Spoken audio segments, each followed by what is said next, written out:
بسم اللہ الرحمن الرحیم۔ تدفین کے آداب نمبر 1، نماز جنازہ اور تدفین میں شریک ہونا۔ آداب نمبر 2، بلا ضرورت رات میں دفن نہ کرنا۔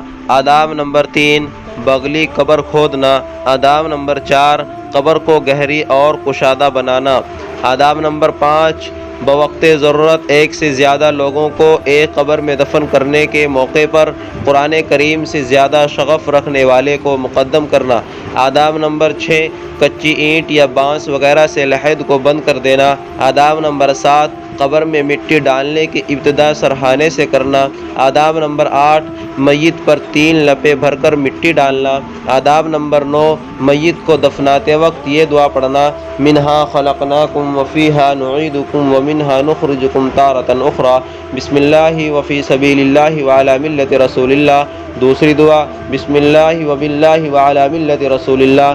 آداب نمبر 10، تدفین کے بعد قبر پر پانی چھڑکنا۔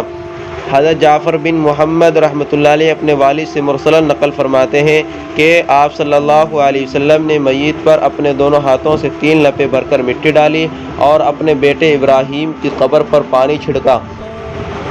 آداب نمبر 11، دفن کرنے کے بعد قبر کے پاس تھوڑی دیر ٹھہرنا۔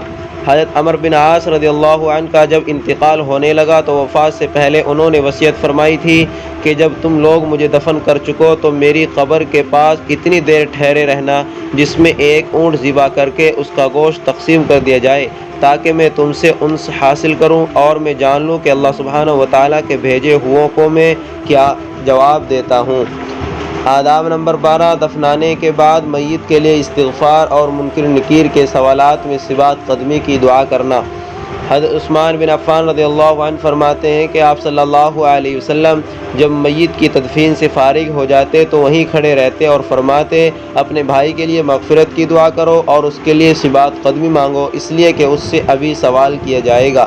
آداب نمبر 13، میت کو دفنانے کے بعد اس کے سرہانے سورہ بقرہ کی ابتدائی آیات الف لام سے مفلحون تک اور پائنتی کی طرف آخری آیات آمن الرسول سے ختم سورت تک پڑھنا۔